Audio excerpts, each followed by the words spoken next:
자, 저기 우리가 지난번에 97페이지에 그 이제 단층 신경망을 했는데 뭐 잠깐 정리를 해보면 그 단층 신경망은 우리가 사실 이제 특징이 지난번에 우리 2장에서 했던 그 선형 분류기를 우리가 이제 했었지. 그래서 뭐 이제 2항도 했고 이제 다항. 그러니까 여기에 추가가 되지. 뭐가 추가되냐면은 우리가 선형 분류기는 입력과 출력 계층으로만 이루어져 있지. 그러니까 입력, 출력, 계층으로만 이루어진 게 이제 선형 분류기고, 여기에 우리가 말하는 이제 은립 계층, 우리가 히든 레이어라고 했는데, 층이라는 거는 우리가 이제 뭐 레이어라고 우리가 부른다고 했어요.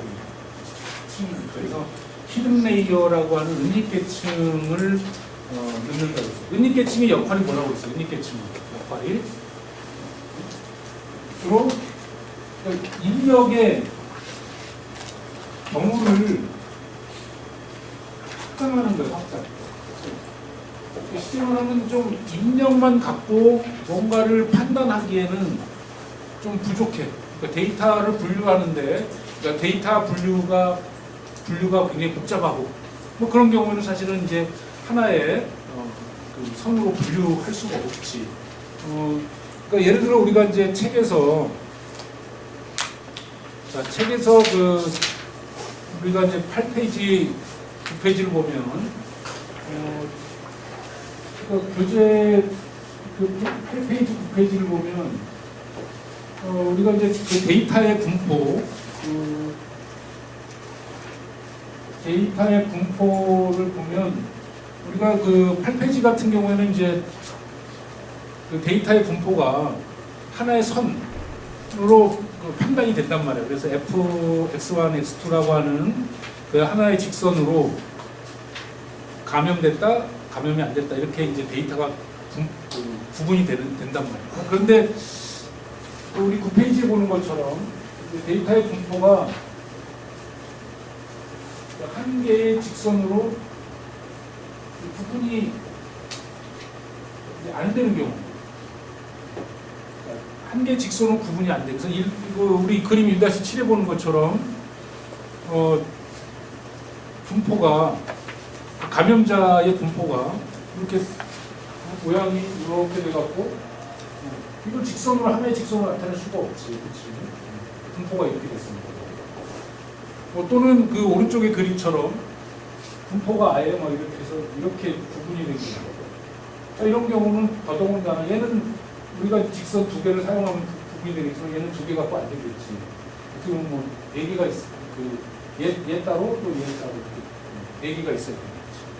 자, 그와 같이 데이터의 이제 분포가 복잡한 경우에는 우리가 어떤 단일 그 식으로, 선형식으로 그걸 나타낼 수가 없다. 그래서 우리가 그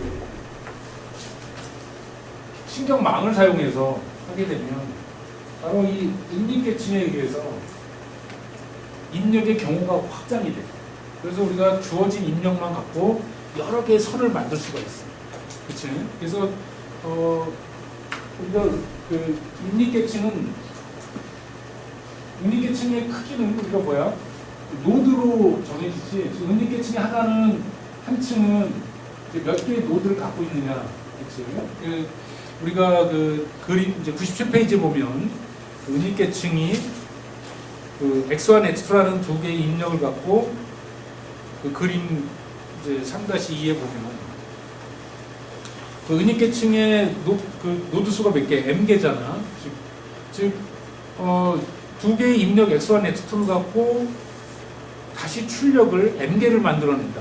즉 쉽게 말하면은 단일 식이 아니고 식이 m개가 생기는 거야. 그렇지? 직선의 식이 m개가. 즉 입력을 갖고 그 m개는 교과서적으로 우리가 이론적으로 몇 개까지 만들라 이런 건 없어. 필요한 대로 우리가 만들 수가 있기 때문에 이제 m개라고 거기 표시가 돼 있지. 자, 그래서 그와 같이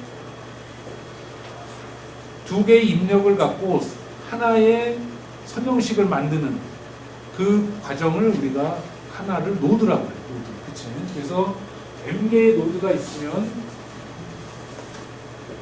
m개의 노드가 있으면은 우리가 m개의 선형식이 만들어지죠. 자, 그렇게 해서 우리가 쉽게 말하면 마치 이런 효과가 나온다 이거예요. 입력이 실제 확장되는 건 아니고 마치 입력의 경우의 수가 확장되는 그런 효과가 나온다. 은닉계층을 사용하게 돼요. 그래서 우리가 데이터의 분포가 아주 복잡하더라도 그것을 선형 분류로 나타낼 수가 있어요. 자, 그래서 그런 용도로 사용하는 게 우리가 이제 은닉계층입니다. 이게 이제 우리가 신용이랑 다르지. 또 하나 다른 거는 그 은닉계층의 노드에 그 활성화 함수가 있다는 거예요. 활성화 함수. 그래서 활성화 함수가 있어서, 자, 활성화 함수는 무슨 역할을 한다고 그랬어요? 자, 거기에 우리 그림 3-2에 보면은 3-2에 그 은닉계층의 출력, 은닉계층의 출력을 우리가 이제 Z로 표시해서 Z1, Z2 이렇게 해서 이제 ZM이라고 이렇게 표시했는데, 이게 이제 사실은 거기서 이제 은닉계층의 출력이지. 그런데 이제 그 출력이 사실은 결국은 출력계층에서 확률을 계산할 때 이제 사용되는 입력이고, 그 다음에 은닉계층은 우리가 한 개만 있는 게 아니라고 했어요. 은닉계층은 또 얼마든지 2층, 3층에서 그것도 뭐 수가 제한된 건 아니고 얼마든지 그 응용 분야에 따라서 계층수는 늘어나겠지. 실질적으로 뭐 실제 우리가 지금 사용되고 있는 건 뭐 수백 개의 층을 갖고 있단 말이에요. 그래서 이제 은닉계층의 출력이 또 다음 은닉계층의 입력이 된단 말이에요. 그렇지? 또는 아까처럼 여기처럼 단층인 경우에는 은닉계층의 출력, 즉 Z1부터 M까지 표시된 이것이 출력계층의 입력이 된다. 그렇지? 그래서 우리가 이제 출력층에서 확률을 계산한단 말이야. 확률. 출력층에서 이제 확률을 계산해서 계산하게 할 때 우리가 Z1부터 Z2, Zn까지 은닉계층의 출력을 사용하는데, 이때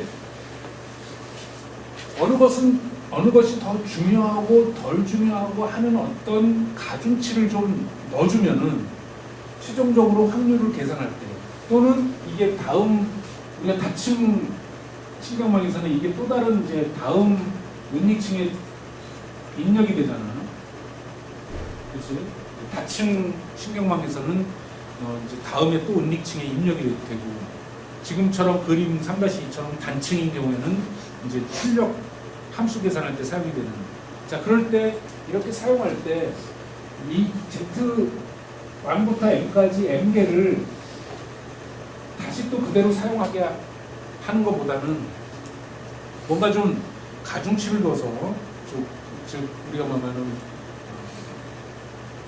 판단할 때, 그렇지? 그 가중치를 두게 되면은 계산 양도 줄고, 계산의 양이 줄겠지. 일부는 없어지니까. 그렇지? 그러면서 우리가 가장 효과가 있는 부분에 대해서 좀 더 강조를 함으로써 그 최종 판단에 도움이 된단 말이에요.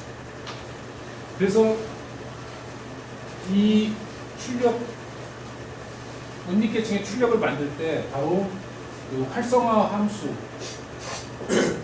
함수를 사용해서 얘를 통해서 내보내게 되면은 우리가 변별력이라고 표현을 할 수가 있겠지. 변별력. 그래서 어떤 거는 가장 영향력을 줄 거고 어떤 거는 그다지 영향을 주지 않을 거다 했을 때, 그다지 영향을 주지 않을 거는 굳이 다음 확률 계산할 때나 다음 층으로 넘기게 되면 계산량만 복잡해지지 별 도움이 안 된단 말이에요. 판단에. 그래서 강조해주는 그런 역할을 하게 돼요. 활성화 함수가. 자, 그럴 때 우리가 이제 활성화 함수는 우리 책에서는 이제 한 3가지를 소개하고 있지. 물론 활성화 함수는 실제적으로 뭐 여러 종류가 있어. 그건 뭐 하나의 또 수학적인 모델이기 때문에 여러 가지 모델을 쓸 수가 있는데, 기본적으로 우리가 이제 3가지의 활성화 함수를 이 책에서 이제 소개를 하고 있는데, 우리가 이제 많이 봤던 이제 그 시그모이드 함수, 그치? 시그모이드 함수. 또는 뭐 새롭게 이제 우리 나타난 좀 하이퍼볼릭 함수, 하이퍼볼릭 탄젠트 함수. 자, 얘네들은 이제 그 단점이 뭐냐면, 시그모이드도 이제 변화가 0부터 1 사이로 변화를 하게 돼 있지. 그 하이퍼볼릭 탄젠트는 1과 마이너스 1 사이를 이제 변화하게끔 값이 변화하게 돼 있어. 그러다 보니까 값의 변화량이 범위가 적다 보니까 쉽게 말하면은 출력의 어떤 값의 차이가 그렇게 그다지 부각되지가 않는 거야. 그렇지? 40%, 41%, 뭐 이렇게, 그렇지? 부각되지가 않는다. 그 다음에 이제 이렇게 끝점에 가서는, 이런 데서는 거의 수렴하는 지점에 가서는 거의 값의 변화가 없어. 그치? 이만큼은 값의 변화가 없는 거야. 그래서 우리가 변별력을 주기에는 좀 부족하죠. 그치? 우리가 중간 계층, 쉽게 말하면 은닉계층의 출력은 중간 데이터란 말이야. 중간 데이터이기 때문에 뭔가 좀 확실하게 얘기해 주는 게 좋아. 그치? 그래서 우리가 렐루라고 하는 함수를 렐루라는 함수를 많이 사용한다고 했어요. 즉 0부터 음수값을 아예 0으로 하고 양수 쪽은 이 직선으로, 기울기 1인 직선으로 해서 이렇게 되면, 즉 굉장히 영향량이 적은 부분은 아예 그냥 0으로 해서 계산해서 빼버린단 말이야. 다음 계산해서 빼버리고, 양수인 부분은 확대를 시키는 거야. 리니어한 이 직선의 기울기에서. 그래서 좀 큰 값은 크게 나오고 크게 곱해지고 작은 값은 작게 곱해지고 하는 식으로 해서 값을 주기 때문에, 물론 이 값도 뭐 1부터 1 범위 내도 아니고, 그치? 기울기에 이 x의 값만큼 기울기 1인 거에 값이 나오기 때문에 즉 큰 값은 크게 확대가 되고 또 작은 값은 작게 확대가 되고 해서 우리가 어떤 변별력을 줄 수가 있어요. 어디에? 우리가 은닉층의 출력에 변별력을 줄 수가 있다. 그러면 그러기도 하고, 또 불필요한 데이터를 이제 없애니까 어떤 연산의 양, 그렇지? 데이터의 양을 줄일 수 있다는 거예요. 감소하고. 그러니까 이제 아예 0인 데이터는 이제 뭐 계산의 필요가 없기 때문에, 계산해서 뭐 0 값으로 계산이 안 되니까. 그래서 아예 삭제가 됩니다. 실제 그래서 우리가 이제 뭐 여기서는 이제 책에서는 뭐 그렇게 표시를 설명은 안 하고 있지만, 실제 이제 우리 이 신경망을 실제로 이제 구현하는 그런 단계에서는 그 0으로 된 데이터를 다 삭제해 버린다. 이제 그런 과정을 또 이렇게 기법을 넣어요. 0이란 값을 이제 삭제하는 기법. 다 적용하지. 그래야 이제 메모리의 저장량이라든가 계산하는 양이 대폭 줄기 때문에. 그래서 이제 우리가 렐루 함수를 은닉층의 활성화 함수로 많이 사용한다는 거예요. 물론 이제 응용 분야에 따라서 렐루가 답이다. 그런 건 없어. 그 응용 분야라는 건 쉽게 말하면 이제 응용 분야에 따라 사용하는 데이터의 범위가 좀 달라. 데이터의 범위가 다르기 때문에 사용하는 입력 데이터가 어떤 거는 막 뭐 0부터 100, 1000까지라는 데이터를 입력으로 쓰기도 하고, 또 어떤 분야는 뭐 정말 0.1부터 0.01까지라는 미세한 거 갖고 분류를 하고, 그거는 뭐 요즘 뭐 딥러닝이라는 응용 분야가 너무나 광범위하기 때문에 뭐 사용되는 것이 뭐 광범위하죠. 굉장히 광범위하니까 그 취급하는 입력 데이터의 범위도 굉장히 광범위해요. 뭐 이게 정답이다 이런 건 없지 당연히.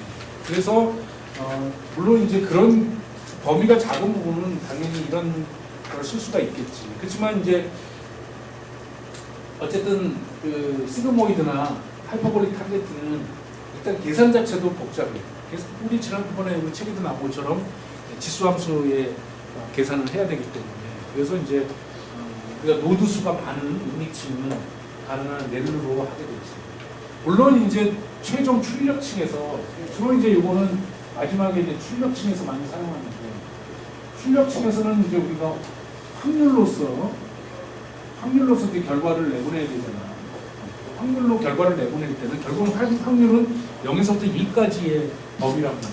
그렇지? 0에서부터 2까지의 범위를 우리가 확률로 나타내기 때문에 또 그리고 확률은 우리가 뭐 렐루처럼 아예 그냥 0이다 아니면 뭐 100이다 이렇게 막 얘기할 수 있는 문제가 아니고 확률은 결과는 뭐 10%, 20% 뭐 이런 것도 다 의미가 있는 결과란 말이야. 그래서 지난번에 얘기했잖아. 우리가 딥러닝도 결국은 사람의 뇌를 모방했기 때문에 마지막 판단은 애매모호하게 한다고. 그렇잖아. 살아남아야 되니까 0, 1 이렇게 판단했다고 틀리면 그러면은 아주 저기 어려워지잖아. 그러니까 판단. 그래서 우리가 기상청에서도 옛날에는 비 옵니다, 안 옵니다 이렇게 얘기했다가 하도 문제가 되니까 한 10년 됐나? 강수 확률 이러잖아. 확률이라는 기법을 썼잖아. 그래서 30%, 70%? 근데 우리가 뭐 30%, 70%좀 애매하지. 이게 맞는 건가, 틀린 건가 우리가 그렇지. 아주 애매하단 말이야.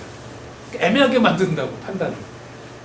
그러니까 마찬가지로 이 인공지능도 마지막 단에서는 이제 확률로서 판단을 내리는 건데 결국은 애매하게 사람의 뇌를 모방했기 때문에 애매하게 판단한다. 그래서 이제 결과는 우리가 확률로서 이제 다 출력을 내보내는 거예요.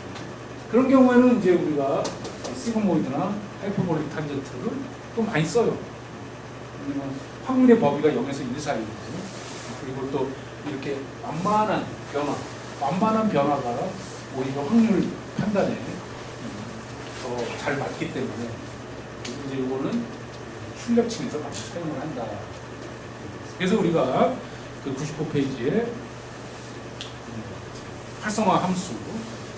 자, 그래서 우리가 은닉층은 이와 같이 어떤 노드라는 것을 넣어서 노드에 따라서 입력에서 발생하는 선형식이 이제 파생되는 거지.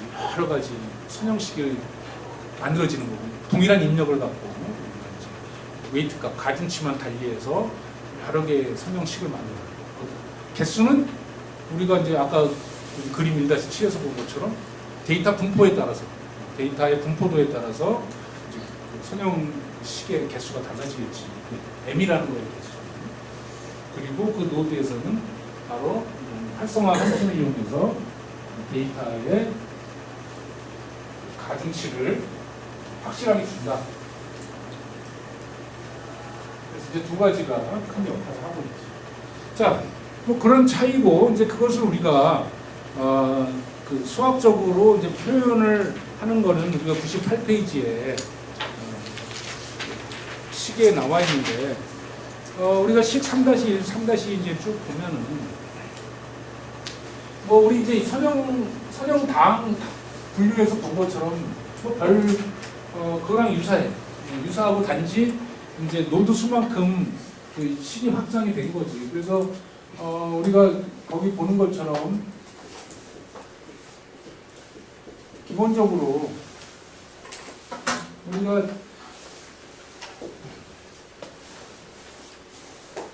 우리가 잘 알고 있는 이제 선형식이잖아, 그렇지? 선형식인데 여기 보면은 식에 이제 그 그림 식 3-1에 이제 보는 그 식에 보면은 선형식은 우리가 뭐 2장에서 본 거랑 2장의 내용이랑 다를 바가 동일한 건데 좀 이제 표현상 여기 B라고 표시했지. 거기서는 우리가 이제 가중치를 W0라고 해서 물론 상수항이지. 상수항인데 상수항은 이제 W0라고 우리가 표시인데 우리가 이제 여기서는 이제 B라고 표시를 해. 그 이유는 좀 이따가 뒤에 가서 설명을 하고 일단은 이제 그 노테이션이 조금 바뀌었는데 결국 같은 거야. 2장에 이제 뭐 W0로 해서 상수항을 표현하는 거 같은 건데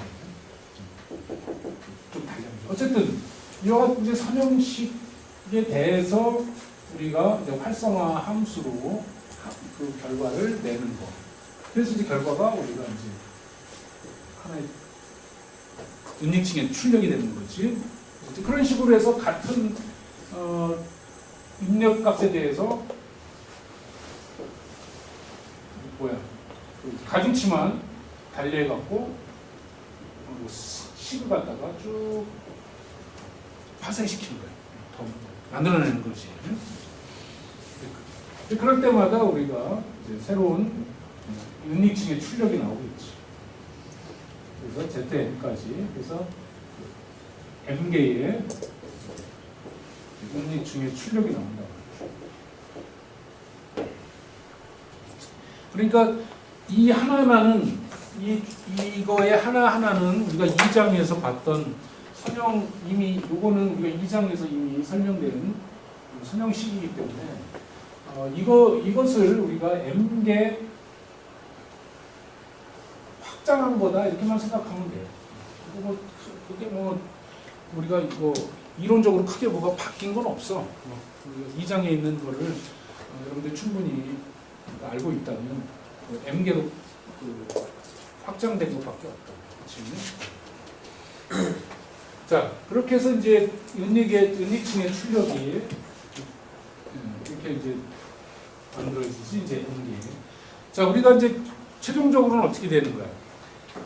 이제 은닉층이 한 개니까 지금 우리 이 3.1은 이제 단층 신경망이니까 이제 은닉층이 하나니까 이제 바로 이제 얘를 출력층으로 내보내야 되겠지. 그래서 출력층은 그 3.2에 보는 것처럼 결국은 얘네들을 모아서 어떻게 시그모이드 함수화 한 거지. 얘네들을 전부 다 시그모이드 함수로 씌워서 최종적인 마지막 최종 출력을 내보내면 되겠지. 그랬을 때 얘는 3.2의 Z는 결국은 최종 확률이야, 확률. 그렇지. 우리가 어디에 속하냐, 어디에 속하느냐 하는 그 어떤 판별, 그렇지? 판별하기 위한 확률. 클래시피케이션이라고 그러지. 어디에 속한다. 분류하는 거지. 판별이라고 하고 분류 확률이야. 자, 그래서 그 모양은 식 3-1과 3-2의 모양은 우리가 이제 활성화 함수라는 걸 사용해서 2장에서 우리가 봤던 거랑은 조금 다소 달라 보이지만 내부적인 식은 뭐 차이가 없어. 동일해. 그렇지. 단지 그 선형이 M개로 늘어난 거지. 그래서 이제 그걸 갖고 기본으로 해서 우리 100페이지에 보면은 좀 한번 이제 자세하게 우리가 이제 텐서플로우로 표현을 하고 그러기 위해서 하나 이제 좀 예를 하나 들어보자 이거야. 자세한 예를 하나 들어보자.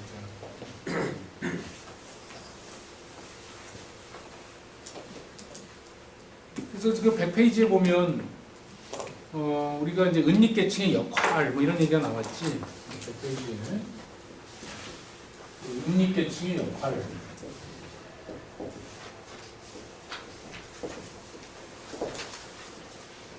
자, 은닉계층은 아까도 말한 것처럼 이제 좀 더 복잡한 형태의 데이터를 분류하는데 필요한 어떤 선형식을 노드 수만큼 해서 만들어낼 수가 있어. 그치? 만들어내는데 그럴 때 이제 은닉계층이 에서 노드 수가 자꾸 늘어나면 이제 어떤 효과가 나올까 그런 걸 좀 알아보자 이거야. 그래서 은닉계층의 역할이 뭐냐를 좀 알아보자. 그런데 내가 이미 답을 얘기했어. 역할은 뭐야? 데이터의 분류를 더 복잡한 형태의 데이터 분류를 할 수가 있다라는 거지. 그치? 데이터 분류를. 데이터가 분포된 걸 분류할 때 더 복잡한 걸 할 수 있다라는 거지. 그래서 이제 그렇게 되는지를 한번 보자. 그래서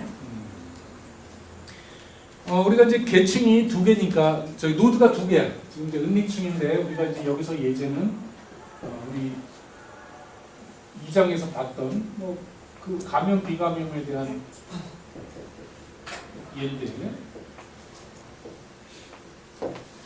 지금은 이제 그것을 지금 우리가 신경 마모를 해보겠다는 거지. 그럴 때 지금 은닉계층의 노드 수가 2개야. 노드가 2개짜리니까 당연히 이제 선형식은 2개가 되겠지. 선형식은 2개가 된다. 자, 그러니까 우리가 2장에서는 뭔가 감염, 비감염에 대한 것의 분류가 하나의 식으로 이렇게 됐지만, 우리가 1-7의 그 그림 1-7에서 본 것처럼 만약에 데이터가 뭐 이렇게 돼 있고 뭐 이제 이렇게 막 이렇게 돼서 이렇게 돼갖고 하나의 식으로 구분이 안 된다. 그럴 때는 결국 우리가 이제 식을 2개를 사용해야 된다.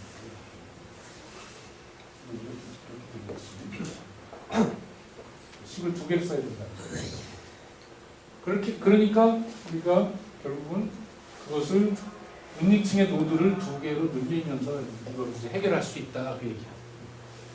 그래서 그 100페이지에 그 식에 있는 그 Z1, Z2가 바로 우리가 이제 2개의 식이 되는 거죠. 자, 그러니까 그것을 그 101페이지의 그림 2-4에 보듯이 결국은 우리가 이제 신경 마음으로 표현하면은 우리가 결국 X1, X2라고 하는 감염, 비감염을 판단하기 위한 그 입력값을 갖고 어떤 우리가 식을 세울 때 여기에 가중치를 뭐 이렇게 둘 수도 있고 또 여기에 가중치를 다르게 둔다면 결국은 2개의 선형식이 나온다. 그치? 2개의 선형식이 나온다. 그거의 결과는 이제 선형식이지. 선형식.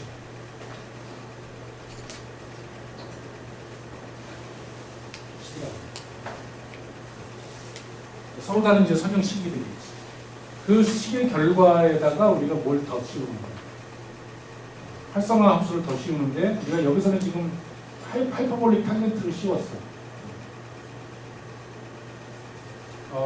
물론 이제 하이퍼볼릭 탄젠트는 아까도 얘기했지만 은닉층에서는 잘 쓰지는 그러니까 많이 쓰지는 않는데 지금은 여기서 그냥 뭐 크게 그런 거에는 개의치 않고 하나의 예를 보여주기 위해서 우선 이제 하이퍼볼릭 탄젠트로 활성화 함수를 씌운 거지.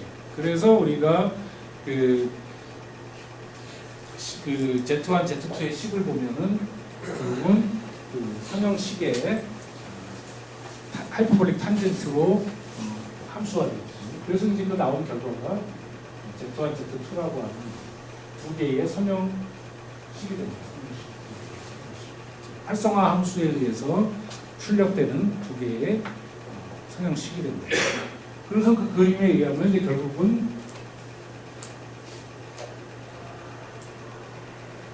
이 2개를 의 값을 갖고 이제 확률을 구합니다. 최종적인 확률을 구한다. 그래서 Z1, Z2가 확률을 구하기 위한 어떤 새로운 입력이 돼요. 입력이 돼서 우리가 Z1, Z2로 이루어진 하나의 선형식을 갖고 확률을 구합니다. 이때 확률을 구할 때 우리가 사용하는 것은 이제 시그모이드 함수로 확률을 구했어요. 자, 그러니까 우리가 앞에서 봤던 선형 분류기하고 뭐 거의 비슷한 절차인데 Z2라고 하는 노드가 하나 더 생긴 거지. 이게 하나가 추가가 된 거지. 그래서 이 부분이 추가가 됩니다. 그러니까 기본적인 원리는 똑같아요. 추가가 되고 단지 이제 거기에 활성화 함수를 사용했다. 그 차이점. 자, 그렇게 해서 우리가 이제 이 노드 2개에서 만들어진 선형식 2개를 갖고 갖게 되면 그 그림 그 101페이지에 그림 3-5에서 보는 것처럼 결국은 X1과 X2에 의해서 이제 데이터가 있는데 그 데이터에 우리가 두 개의 직선으로 선으로 분류하게 돼요. 시선이 두 개니까. 자, 그래서 거기 보면은 Z1으로 데이터가 분류됐을 때 이쪽은 이제 Z1이 1인 부분이 되고 이쪽이 Z1이 이제 마이너스 1인 부분이 돼요.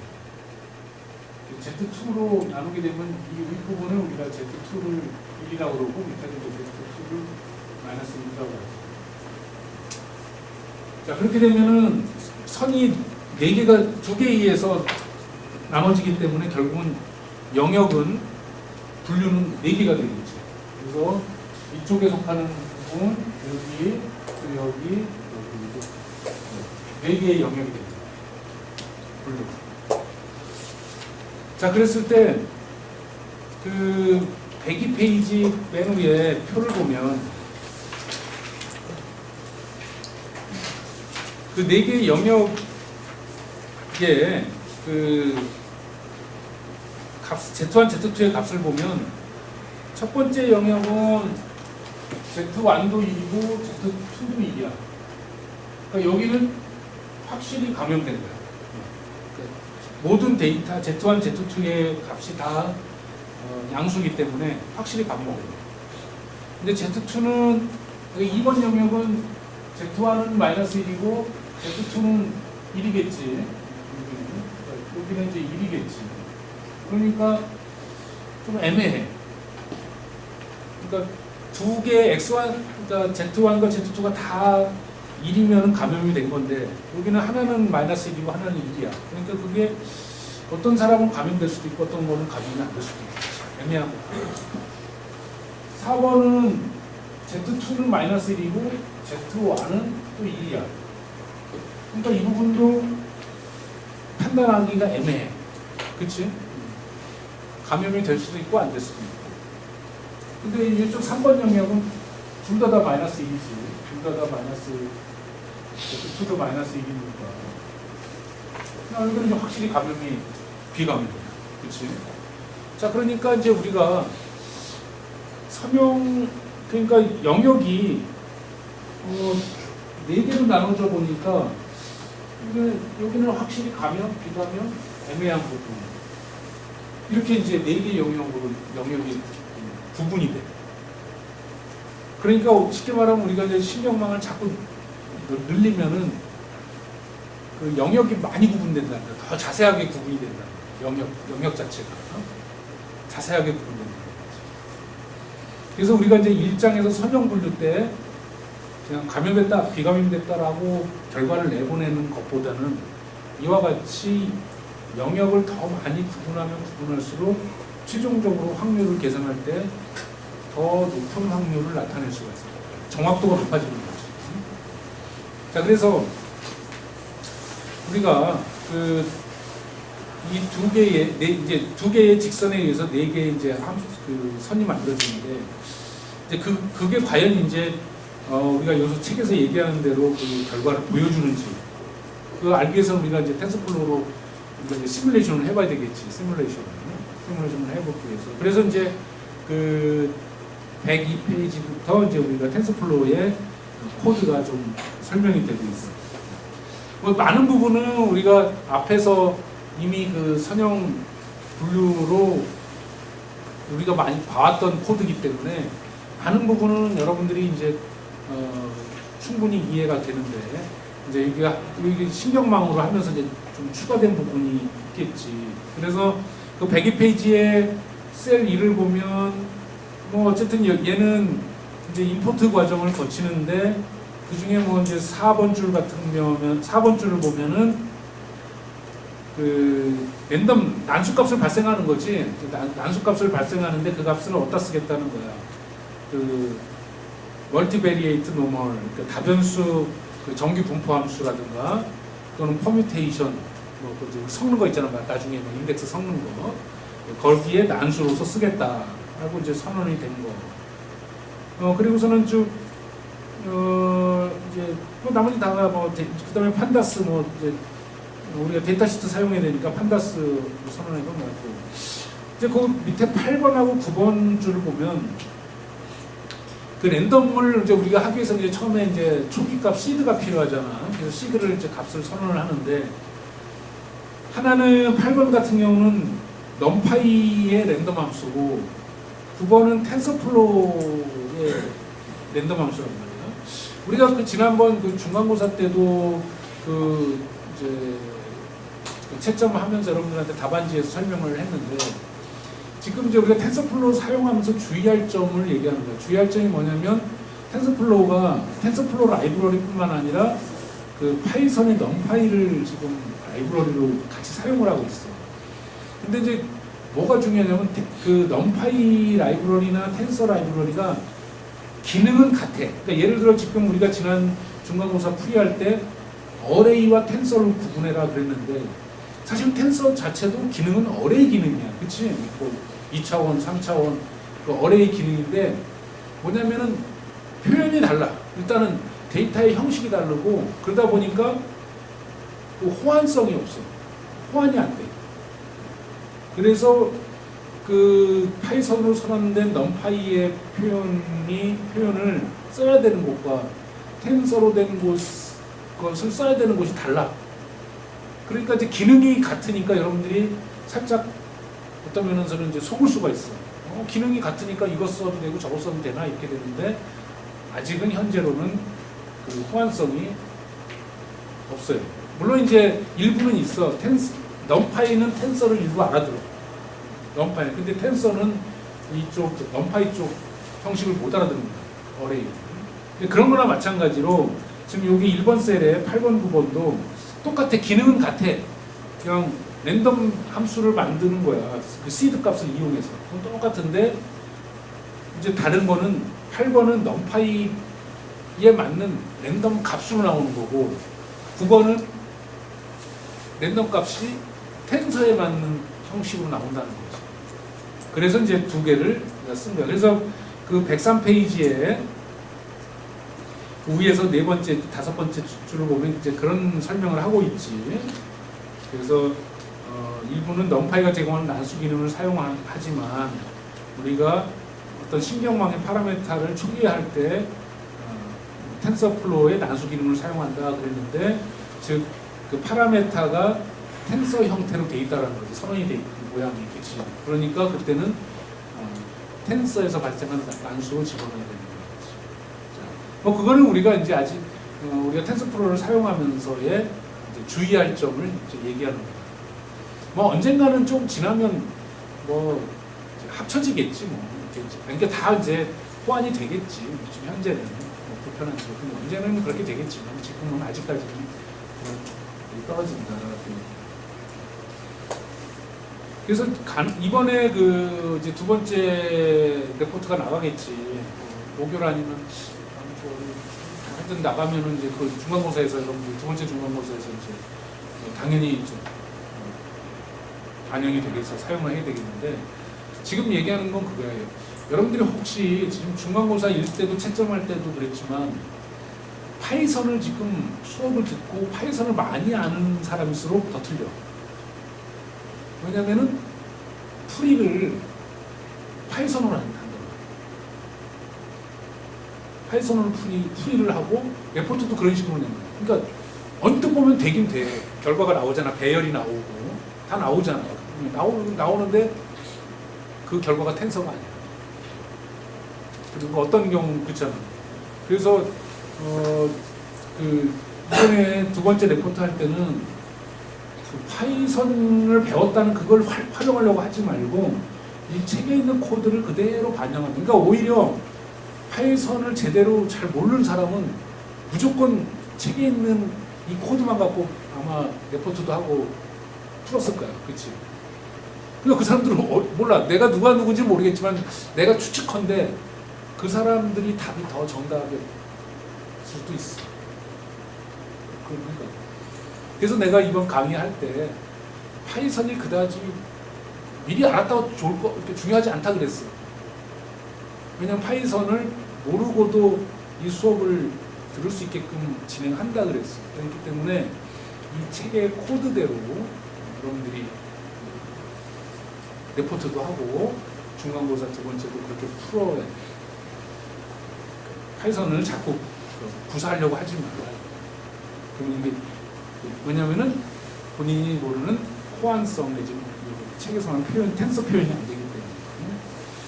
자, 그렇게 해서 이제 난수가 발생이 되고, 근데 103페이지에 가면 요거 이제 이제 난수를 이제 정규 분포화해서 우리가 이제 그 판다스 데이터 시트 형태로 이제 데이터를 이제 배치하는 거지.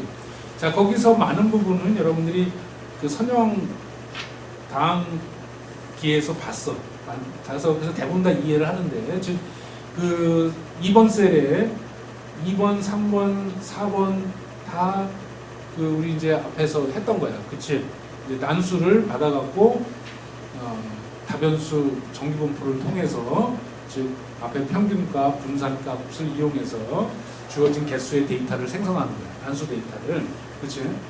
자, 그런데 조금 이제 여기는 다른 게 뭐냐면, 그거를 제너레이터라고 하는, 제너레이터 데이터 블록이라고 하는 뭔가 함수화를 만들었어. 자체 함수. 그치? 여기서 이제 제너레이터는 이제 함수를 이제 정의한 거잖아. 그치? 함수를 생성하는 건데, 그 왜 그랬냐면, 우리가 이제 앞에 2장에서는 이 예를 갖고 이항 분류만 했단 말이야. 이쪽 감염, 비감염.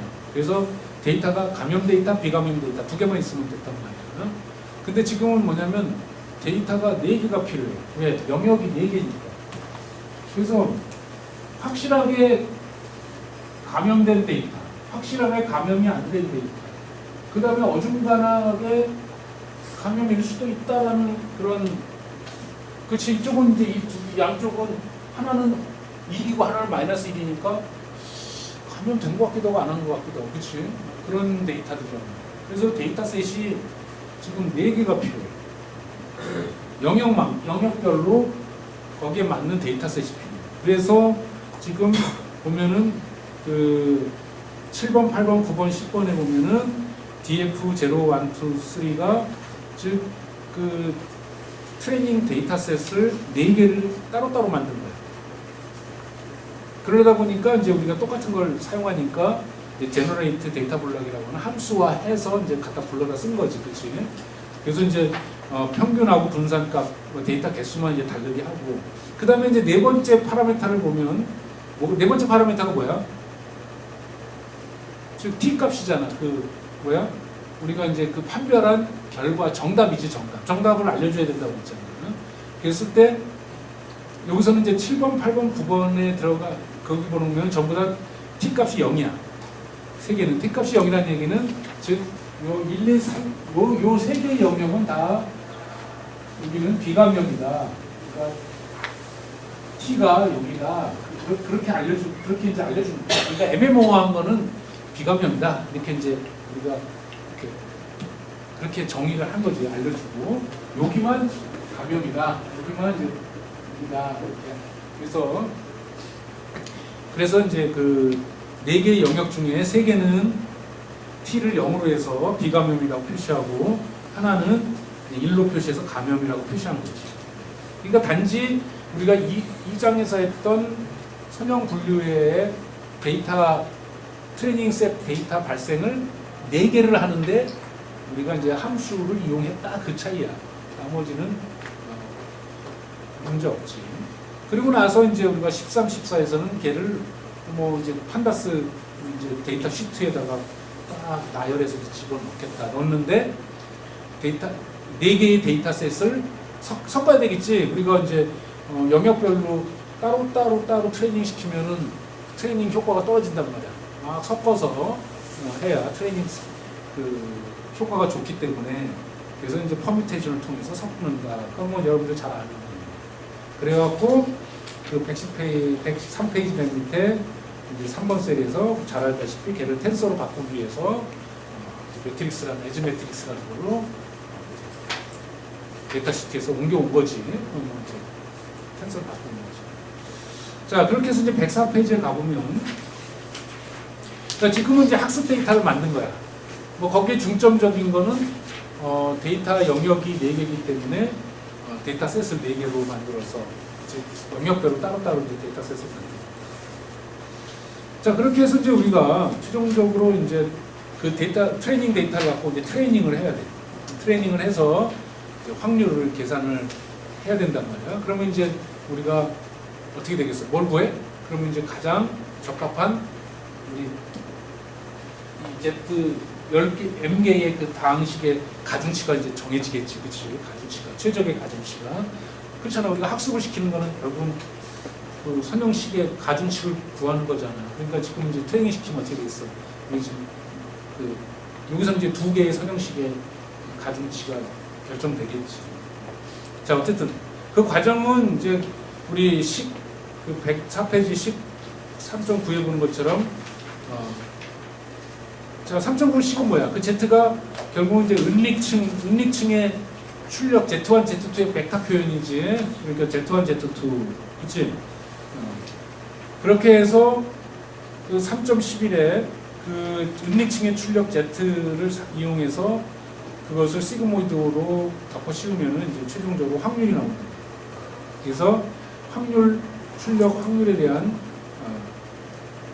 P, 확률 함수지, 확률 벡터지. 자, 그러니까 이제 우리가 해야 될 일은 식 3.9하고 3.11을 계산하는 일이야. 뭐 그냥 계산하는 거야.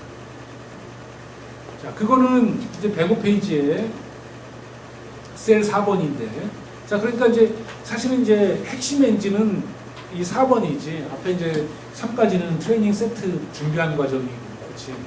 4번이 이제 그 연산 핵심 과정이지. 뭐 이것도 우리가 앞에서 그 식을 풀어나가는 과정을 봤기 때문에 뭐 어렵지 않게 이해를 할 수가 있는데, 이 1셀에서 맨 첫 번째 줄에 넘 유닛이라는 게 있는데, 넘 오브 유닛, 그걸 2로 했다, 뭐 이런 말이 나왔는데, 그건 이제 뭘 얘기하냐면 그 노드 수를 말해. 노드 수를 지금 디파인한 거야. 그러니까 이제 우리가 노드는 확장해 나갈 수가 있잖아요. M개 이렇게 해서 확장을 해나가는 게 필요에 따라서. 그래서 이제 노드 수를 쉽게 확장하기 위해서 얘를 일반화시킨 거야. 그래서 이제 우리가 이제 노드 수가 뭐 4개다. 그러면 이 넘 유닛을 4로 디파인, 그만 바꾸면 이제 이 4번 셀이 이제 4개의 노드로 확장돼서 돌겠지. 그러니까 지금 넘버라고 유닛은 노드 수를 말해. 그래서 이제 지금 현재 우리 얘가 이제 2개니까 노드 2개짜리 쓰겠다. 그 다음에 이제 두 번째 줄에 멀트라는 게 있는데, 그 멀트가 바로 이제 이 얘기인데, 우리가 선형식을 보면은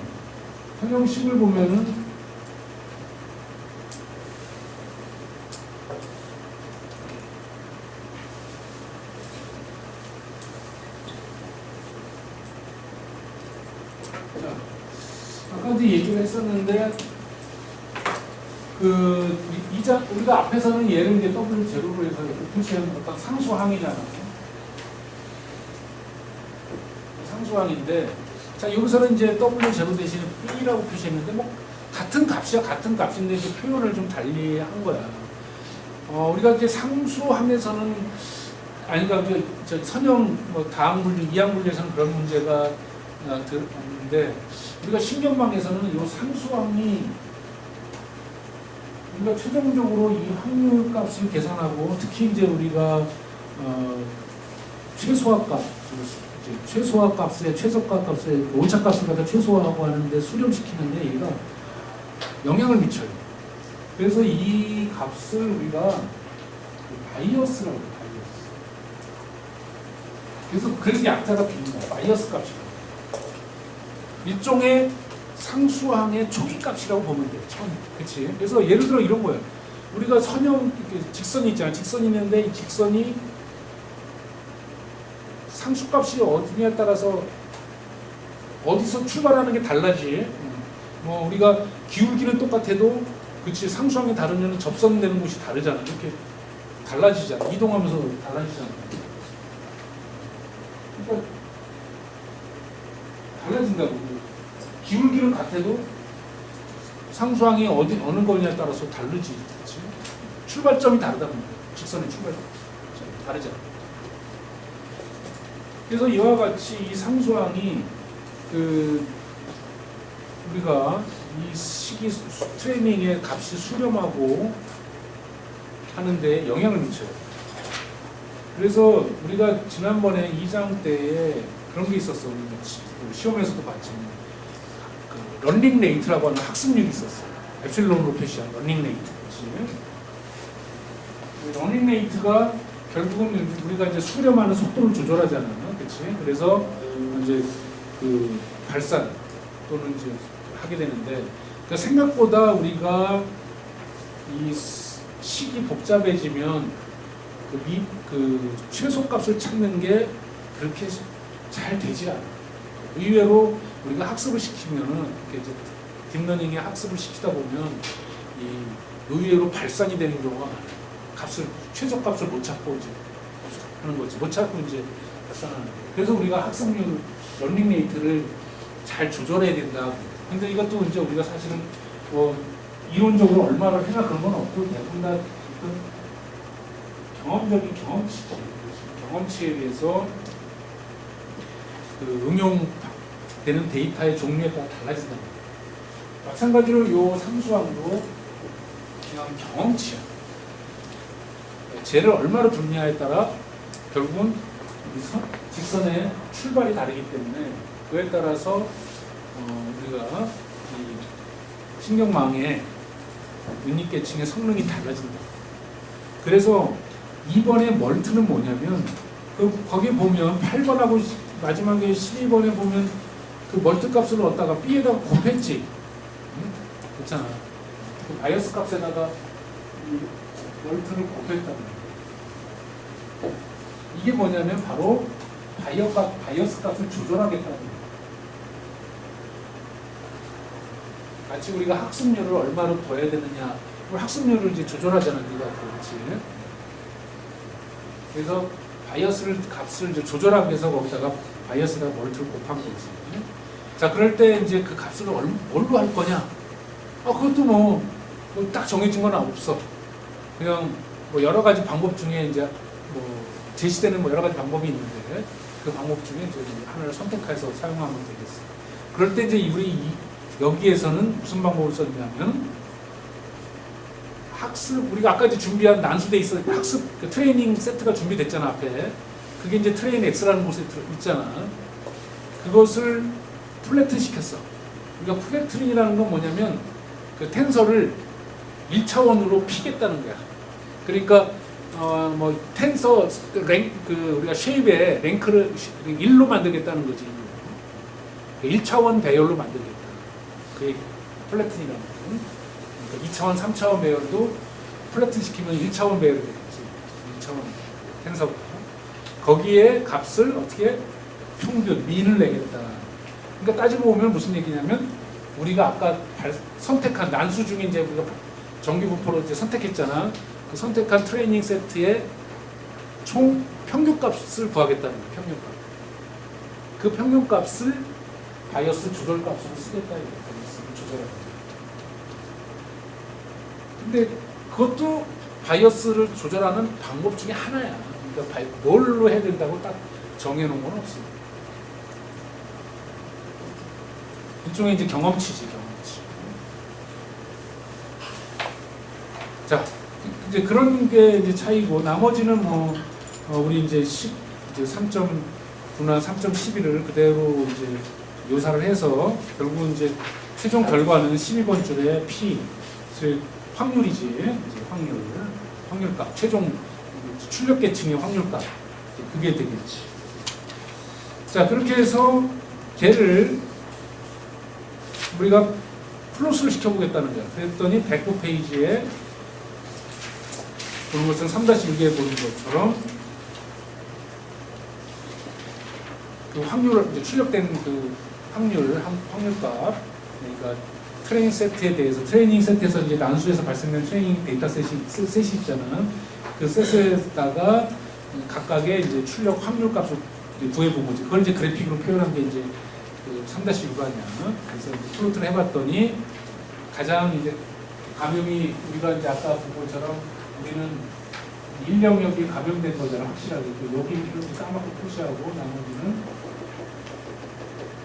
그러니까 이제 완전히 감염이 안 된 거는 하얗게 표시되고 애매한 거는 이제 회색으로 이렇게 표시해서 이제 확률의 이제 레벨을 이제 명암으로 표시한 거지. 그러니까 까만 부분이 가장 확실한 부분이고 하얀 부분은 이제 감염이 안 될 게 거의 뻔한 거고 회색은 아까처럼 애매하잖아, 그렇지? Z 하나는 1이고 하나는 마이너스 1이고 이렇게 출력이 되기 때문에 그래서 표현한 거. 그렇지만 우리는 저기 학습에 우리가 학습할 때 트레이닝 그 값은 모두 여기가 1일 때만 값을 1을 주고 나머지 0으로 줬기 때문에 사실 이쪽은 다 비감염입니다. 자, 어쨌든 그 108페이지에 하단에 보면 그 그림 3-6에 대한 그 구현 설명이 있는데 거기에 보면은 우리가 이제 뭐라고 돼 있어? 밑에 두 번째 줄에서 오른쪽 위의 영역은 까만 부분은 확률이 0.5보다 크게 나타나고 나머지 세 개의 영역에서는 0.5보다 작게 나타난다. 그렇게 설명을 하고 있지. 그래서 이제 우리가 준 데이터 트레이닝 셋을 이용해서 확률을 출력해본 거야, 그래픽. 자, 그 다음에 이제 110페이지에 가보면, 자, 우리가 이제 궁금한 게 뭐냐면, 지금 얘는 우리가 이제 이와 같이 노드수가 2개인, 2개짜리에 대해서 예를 봤는데, 만약에 이제 노드를 늘리면 어떻게 되겠느냐? 노드의 수를 늘려가면, 또는 활성화 함수를 바꾸면 어떻게 되겠느냐? 그런 거예요. 노드의 개수를 늘려가면 그 다음에 이제 노드에 있는 활성화 함수를 바꾸면 결과가 어떻게 되겠느냐? 사실 이제 우리가 딥러닝을 설계할 때에 보면은 이제 우리가 정해야 될 그런 이제 사항들이 많아. 그래서 우리가 이제 예를 들어 처음에 이제 딥러닝을 신경망원을 이용해서 이제 설계하겠다. 그랬을 때 이제 우리가 정해야 돼. 예를 들어 은닉계층은 몇 개를 둘 것이고 한 은닉계층에 있는 노드 수는 몇 개로 해야 될 것이고 아까처럼 노드에 있는 활성화 함수는 뭘로 할 것이고, 그렇지? 그 정해야 돼. 그게 이제 우리가 말하는 설계야, 설계. 딥러닝 설계. 그러려면 이제 우리가 이걸 다 보니 경험적이야. 뭐 이론적으로 뭐 이렇게 수식으로 해서 뭐 하면 대입하면 뭐 개수가 정해지고 그런 게 아니고 지금 여태까지 본 것처럼 다 경험적이기 때문에 우리가 그 장단점을 알아야 돼. 그 은닉계층이 늘어나면은 뭐가 뭐가 좋은 점으로 나타나고 대신 단점은 뭘까? 세상에 일방적으로 좋은 건 없어. 그치? 다 장단점은 있는 거니까. 그치? 그 다음에 노드를 늘리면은 뭐가 달라지나? 활성화 함수에 따라서 어떤 효과가 나오나? 뭐 이런 거를 우리가 경험을 해봐요. 그래서 이제 제일 좋은 거는 텍서플로우 바꾸고 시뮬레이터니까 바꿔보는 거야. 늘려보고 바꿔보고 쉽잖아. 소프트웨어니까. 그렇게 해서 자꾸 경험을 쌓아야 돼. 감을 갖는 거지. 이렇게 늘리면 뭐가, 이렇게 늘리면 뭐가. 이제 그런 것이 우리가 말하는 딥러닝의 기초단계지. 그렇게 해야지 여러분들이 그 신경망을 설계를 할 수가 있어요. 자, 그래서 우선은 이제 그 노드의 개수를 좀 4개로 늘려보자. 즉 식을 4개로 이제 4개로 만든 거지. 이제 그 노드를 4개로 하게 되면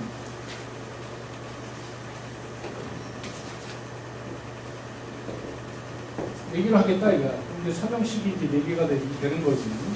구분한 선형식이 4개가 되는 거지.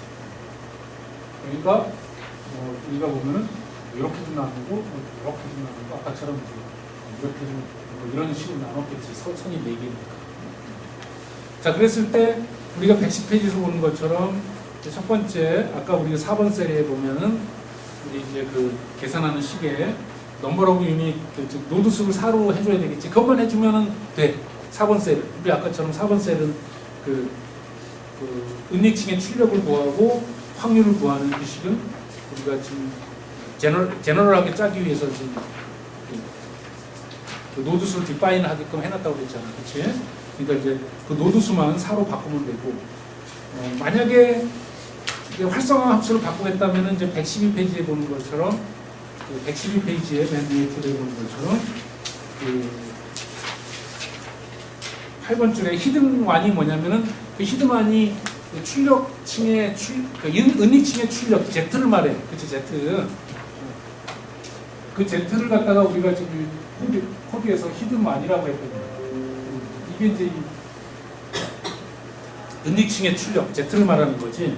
그래서 은닉층의 출력을 구할 때 아까는 활성화 함수를 하이퍼볼릭 탄젠트를 사용했는데 이번에는 렐루를 쓰겠다는 거 아니야. 렐루는. 그렇지. 렐루를 사용해서 활성화 함수를 바꾸겠다.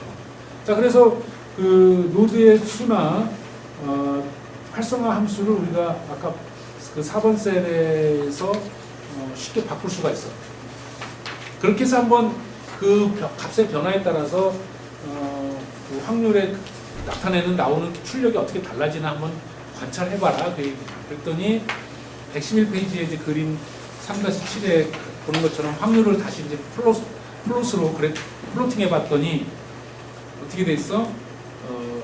그 어떤 결과나 선이 4개니까 더 영역이 세분화되니까 그 감염은 됐는 거기 보면은 저기 까만색 밑에 이제 회색이 있는데 즉 감염이 된 부분인데 지금 데이터가 뭐 거기는 분포가 돼 있지 않아서 지금 약간 흐린색으로 나왔는데 어쨌든 감염이 된 부분을 더 자세하게 뾰족하게 더 그 부분 영역을 나타내주고 있는 거지.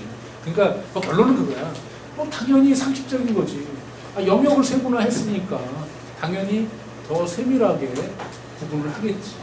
그러니까 노드 수가 늘어나면은 당연히 내가 구분하고자 하는 선형식은 그만큼 늘어나는 거고, 그렇지? 선형식이 늘어난다는 얘기는 분류가 다양해지니까 당연히 정확해지겠지. 그건 우리가 이제 상식적으로 알 수 있는 건데, 이제 물론 그런 건 있어. 그렇다고 무작정 늘린다고 과연 계속 이렇게 될까? 그런 건 아니지. 항상 어딘가에는 수렴이라는 게 있겠지. 그래서 뭐 5개. 내가 5개를 했는데 정확도가 95%야. 근데 또 10개를 했더니 95%. 그러면 의미가 없지. 10개까지 가요. 그렇지? 결국 우리가 노드 수가 는다는 얘기는 뭐 그게 하드웨어적이든 소프트웨어적이든 뭐 크기가 늘어나는 거니까. 그래서 뭐 그러니까 가장 좋은 건 그거야. 늘려가면서 내가 적용하려고 하는 딥러닝의 분야, 지금 뭔가를 내가 이제 어떤 거를 딥러닝으로 하고 싶은 거 아니야. 거기에 맞는 노드 수가 뭐냐? 그건 뭐 그러니까 최적의 수를 찾는 거야. 5개, 그렇지? 6개. 그게 이제 설계를 잘 한 거야, 그렇지? 그러니까 우리가 이제 상식은 갖고 있지.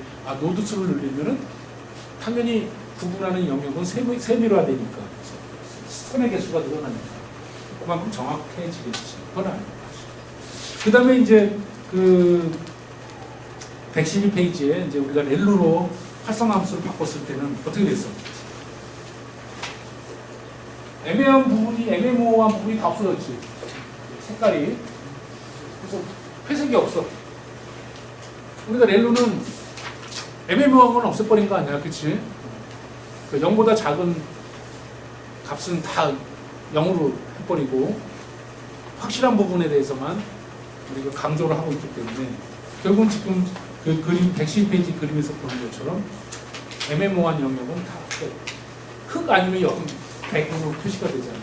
그래서 그만큼 출력이 확실하게 강조돼서 출력이 된다.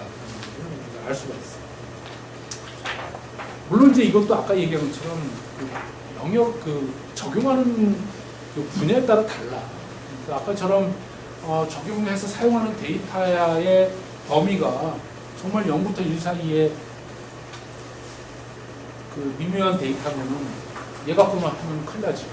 아까처럼 뭐 하이퍼볼릭 탄젠트나 이런 걸 사용해서 그러니까 데이터의 범위가 미묘할 경우에는 그런 걸 사용을 해야 되겠지. 그거는 이제 응용에 사용되는 데이터에 따라 다른 거니까. 어쨌든 결과적으로는 우리가 렐로의 그 기능이 이렇게 나타난다는 걸 확인할 수가 있겠지. 자, 그렇게 해서 우리가 이제 3.1의 그 내용을 마무리하고 다음 시간부터 3.2에 우리가 이 장에서 배웠던 그 필기체 문자 분류하는 거 10개로 분류하는 거 있었잖아. 다항 분류 때. 그때는 우리가 이제 선형 다항 분류로만 사용했는데 이번에 이제 단층 신경망으로 한번 그 분류를 해보자. 그러면은 어떤 결과가 나오겠냐 이거. 어떻게 결과가 나오겠냐. 그랬을 때 뭐 우리가 뻔하지만 116페이지에 가보면 이미 우리는 알고 있지만 116페이지 맨 위에 첫 번째 둘째 줄에 가보면 선형 분류로 하면 확률이 92%였는데 신경망을 쓰니까 97%더라고요. 당연히 정확도가 이제 올라가겠지. 그치? 그래서 이제 우리가 남은 거는 이렇게 해보고 또 다음에는 이번에 이제 다층 신경망. 은닉층을 늘린 거지. 은닉층을 늘리면은 또 정확도가 무슨 방법으로 더 올라가겠냐.